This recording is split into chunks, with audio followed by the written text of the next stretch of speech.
Hello friends, welcome back to Porigillu channel. ఈరోజు వీడియోలో బియ్య పిండి అలానే సగ్గు బియ్యంతో వడియాలు ఎలా చేయాలో చూపించబోతున్నానండి. ట్రెడిషనల్ మెథడ్లో మన అమ్మమ్మలు నాన్నమ్మలు పెట్టే అసలైన ప్రాసెస్లో చూపించబోతున్నానండి. పిండి వడియాలు విరిగిపోకుండా క్రిస్పీగా ఎలా చేయాలో ఇప్పుడు చూసేద్దాం. ముందుగా 100 గ్రామ్ సగ్గుబియ్యం అంటే 3 టేబుల్ స్పూన్ సగ్గుబియ్యంని వాటర్లో వేసుకొని ఒక అరగంట నాననివ్వాలి. తర్వాత స్టవ్ ఆన్ చేసి బాండీ పెట్టుకొని 4 లీటర్ల వాటర్ని వేసుకోవాలండి. వాటర్ వేసిన తర్వాత వాటర్ వేడెక్కనివ్వాలి. ఇలా వాటర్ వేడెక్కిన తర్వాత మనం ముందుగా నానబెట్టుకున్న సగ్గుబియ్యం దీనిలో వేసుకోవాలి. సగ్గుబియ్యం వేసిన తర్వాత సగ్గుబియ్యంని ఉడకనివ్వాలండి.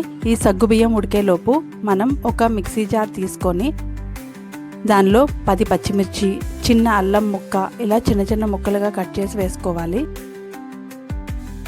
ఇప్పుడు దీనిలో కొద్దిగా వాటర్ వేసి పేస్ట్లా చేసుకోవాలండి.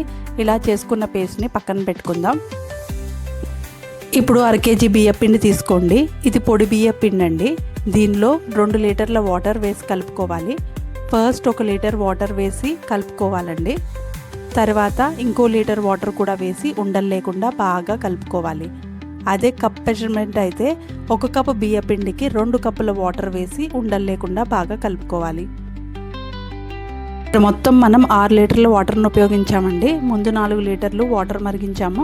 ఇప్పుడు బియ్య పిండి కలపడానికి 2 లీటర్ల వాటర్ను ఉపయోగించాము. ఇలా సగ్గుబియ్యం ఉడుకుతున్నప్పుడు మనం కలిపి పెట్టుకున్న బియ్య పిండిని ఒకసారి కలుపుకొని దీనిలో వేసుకొని ఉండలు లేకుండా కలుపుతూ ఉండాలి. మంటని మీడియం ఫ్లేమ్లో పెట్టుకుని అడుగంటకుండా కలుపుతూ ఉండాలండి.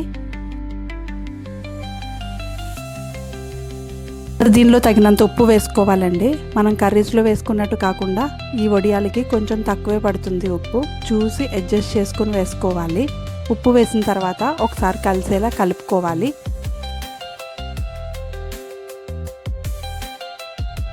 కన్సిస్టెన్సీ వచ్చిన తర్వాత దీనిలో మనం ముందుగా చేసుకున్న పచ్చిమిర్చి అల్లం పేస్ట్ని దీనిలో వేసుకొని కలుపుకోవాలండి. కొంచెం పచ్చివాసన పోయే వరకు కలుపుకోవాలి.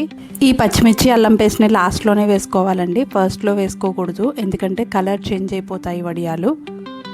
దీనిలో ఫైనల్గా 1 టేబుల్ స్పూన్ జీలకర్ర వేసుకొని కలుపుకొని ఈ కన్సిస్టెన్సీ వచ్చిన తర్వాత స్టవ్ ఆఫ్ చేసుకోవాలండి.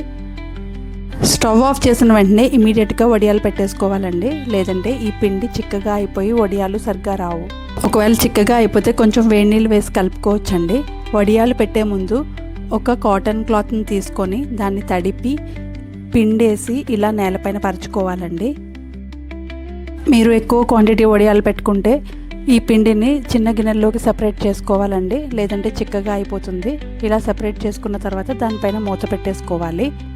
ఇలా కొంచెం క్వాంటిటీ తీసుకొని ఒక స్పూన్తో లేదా ఏదైనా గుంట గరిటతో ఇలా వడియాల్లా పెట్టుకోవాలి, వీడియోలో చూపించిన విధంగా.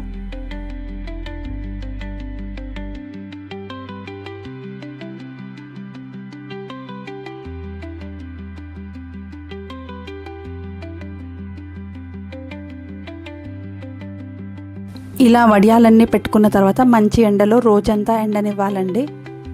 సాయంత్రం అయ్యేసరికి వడియాలు ఎలా ఎండిపోతాయో చూపిస్తానండి. చూడండి, మంచి ఎండ ఉంటే ఒక్క రోజులోనే వడియాలనే ఎండిపోతాయండి. సరైన ఎండ లేకపోతే ఈ వడియాల్లో కాస్త తేమ ఉంటుందండి. నైట్ ఫ్యాన్ దగ్గర పెట్టుకొని తర్వాత రోజు మళ్ళీ ఎండలో పెట్టుకుంటే ఎండిపోతాయండి.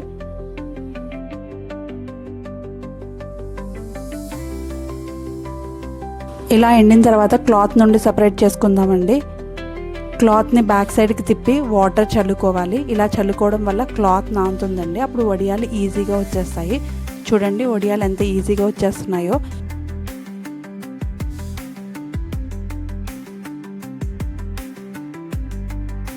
ఇలా సపరేట్ చేసుకున్న వడియాలను వేరే క్లాత్లో వేసుకోవాలండి. ఇలా అన్ని వడియాలు సపరేట్ చేసుకున్న తర్వాత ఈ క్లాత్ని ఒక రోజంతా ఎండనివ్వాలి. ఇలా కంప్లీట్గా డ్రై అయిన తర్వాత ఎయిటెడ్ కంటైనర్లో పెట్టుకుంటే 1 సంవత్సరం పాటు వడియాలు నిల్వ ఉంటాయండి. అంతే అండి, మన ట్రెడిషనల్ వడియాలు రెడీ అండి. ఈ వడియాలు పప్పు, సాంబార్, రసంలోకి టేస్ట్ అయితే చాలా బాగుంటాయి. పిల్లలు తిగా స్నాక్స్లా కూడా తినేయొచ్చండి. వడియాలు పర్ఫెక్ట్గా రావాలి అంటే ఈ టిప్స్ ఫాలో అవ్వండి. ఈ వీడియో నచ్చినట్లయితే లైక్ చేసి, కామెంట్ చేసి, సబ్స్క్రైబ్ చేయడం మాత్రం మర్చిపోవద్దు. Thank you for watching my video.